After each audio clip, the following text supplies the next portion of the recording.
In fact, that suggestion was made to me more than once. So he was very happy I hadn't changed my name, and that there was this film I'd done which was not a stupid singing and dancing kind of movie, which he abhorred. And then he was very happy. He wrote me the longest letter he ever wrote me in his life.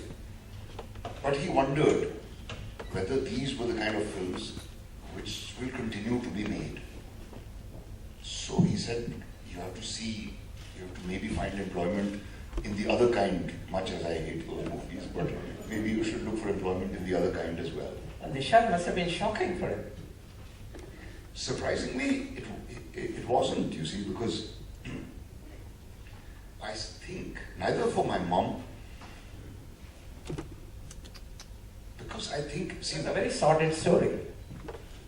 Yeah, but I think both of them being connected to the feudal system and having been born and brought up in somewhat aristocratic sort of families, you know, coming on hard days, no doubt, but I think they'd seen the sort of debauchery and corruption that exists in these families.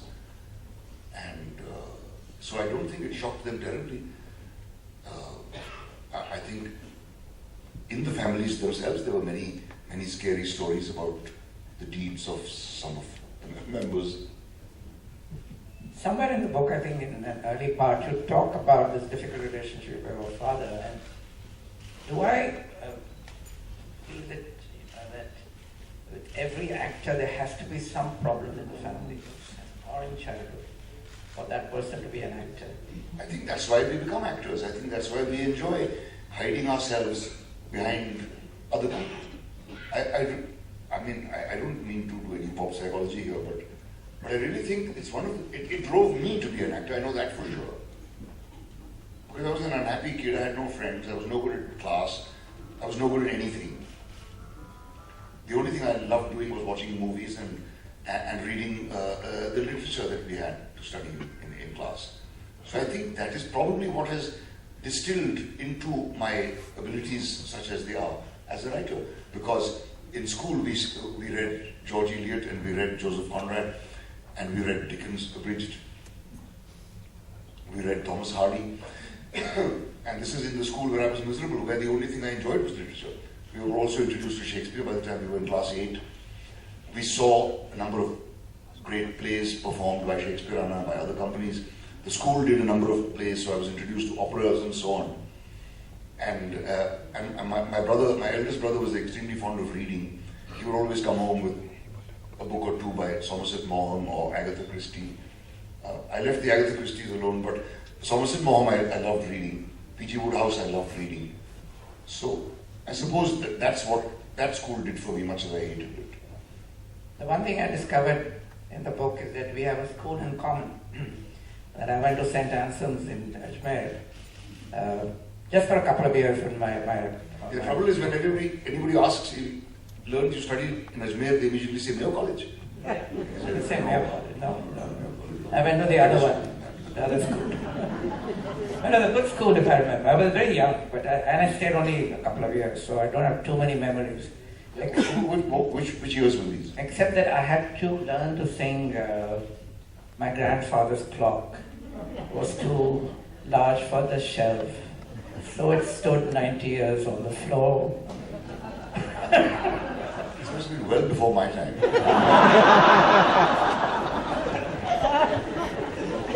But you were saying to me, St. Anselm's was important to you. Yeah, because I failed in class 9. My dad hauled me out of St. Joseph's and he said, I can't put you in this expensive school any longer. So you're going to live here in Ajmer and study in the school where I can keep an eye on you. Poor fellow. He didn't have a chance. But he put me into the school. I failed again in class 9. And then, repeating class 9 for the third time, I decided to do a play. And I got a couple of friends together. And Mr. Kendall had miraculously appeared in St. Anselm's as well.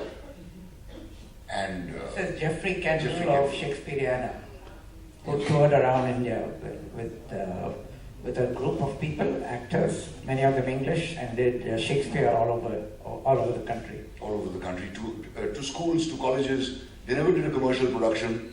They never hankered for money. Whatever was given to them, we students had to pay 4 annas or 8 annas each when they turned up.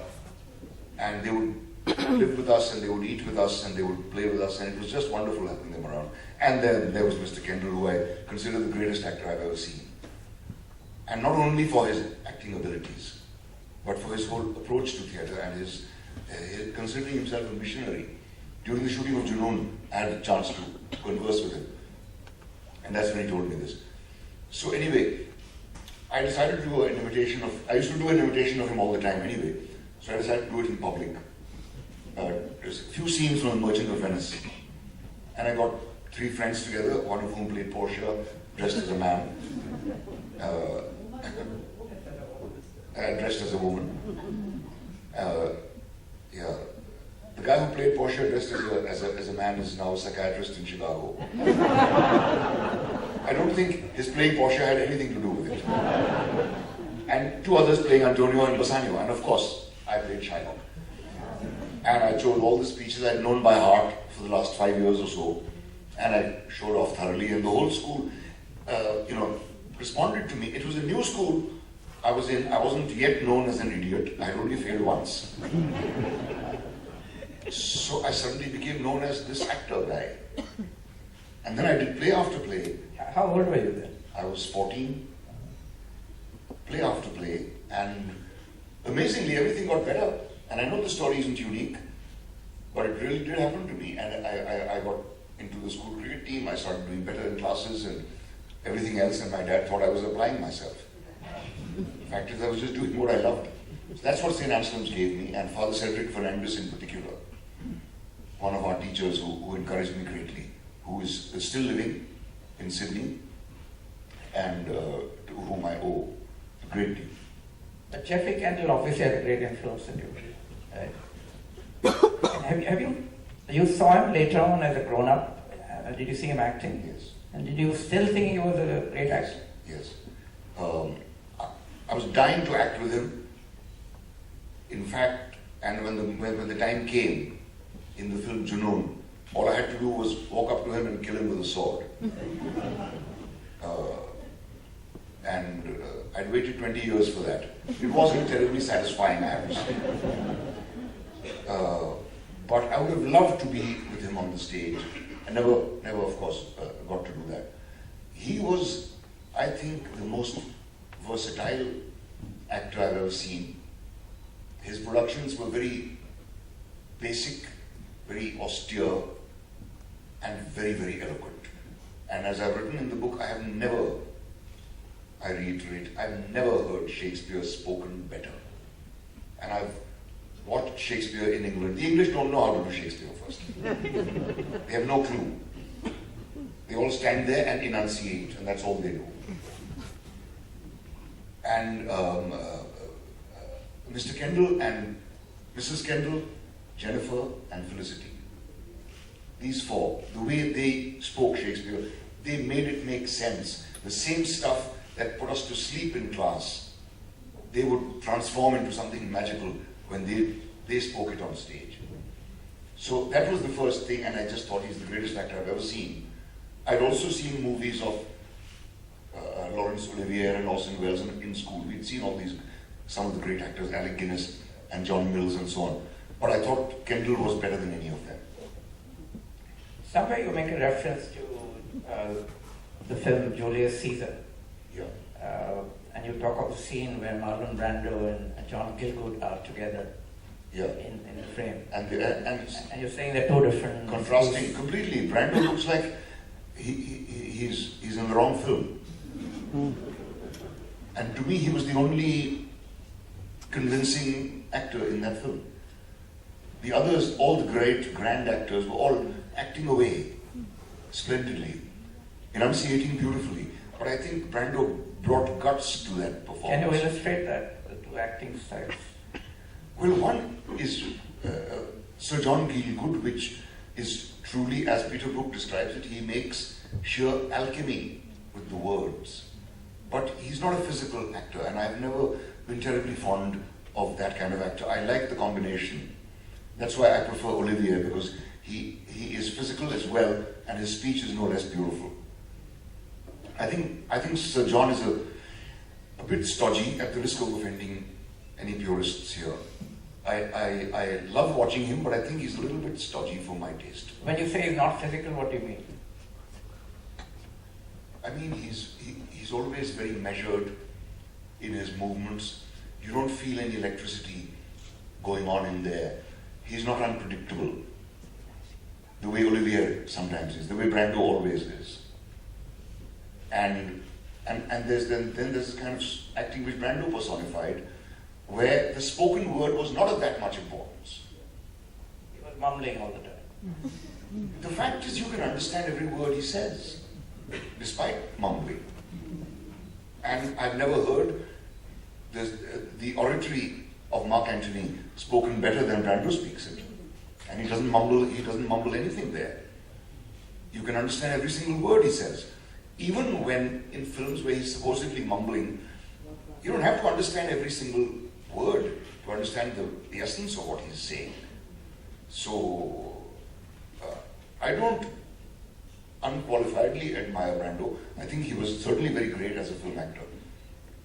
I never saw him on stage, so I can't say about that.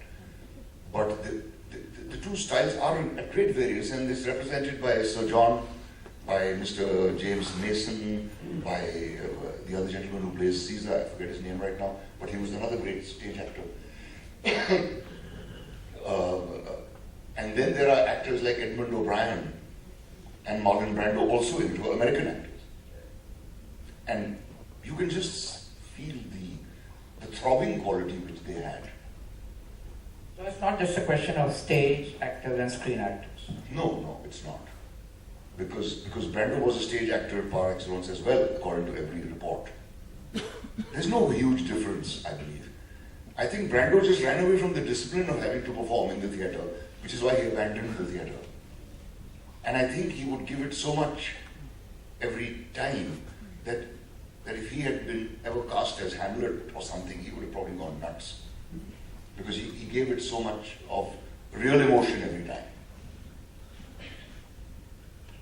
You've done obviously both film and theatre. And from the book, I'm not sure which one you prefer, though I'm sure it's theatre, right? And the problem with theatre is you can't see your own performance. With film, you can. So I think you say that you were always very happy with your performance when you acted on stage, because it was only you telling yourself. How do you now judge, after so many years' experience, how do you judge your performance, your own performance? You can't. You can only figure out whether or not you're connecting with the audience. You work at every aspect of the craft. You try to get the accent right, you try to make sure your voice holds out, you try to get the body behavior and everything. And there should be no expense, no effort spared over there. But ultimately, it is impossible to assess your own performance, and therefore it always needs a person from the outside guiding you. Directing and acting on your own is a tremendously demanding job, and I can't imagine how those who did it successfully did it. Even on the stage, I find it very, very, I find I'm not able to do justice to either my job as a director or as an actor. So I prefer to be directed, both in film and in the theatre. As for preferring which one I prefer, I can't really say. If at gunpoint I was asked to choose, I might opt for the theatre. If at gunpoint I was asked to choose. Because there's something about the theatre which moves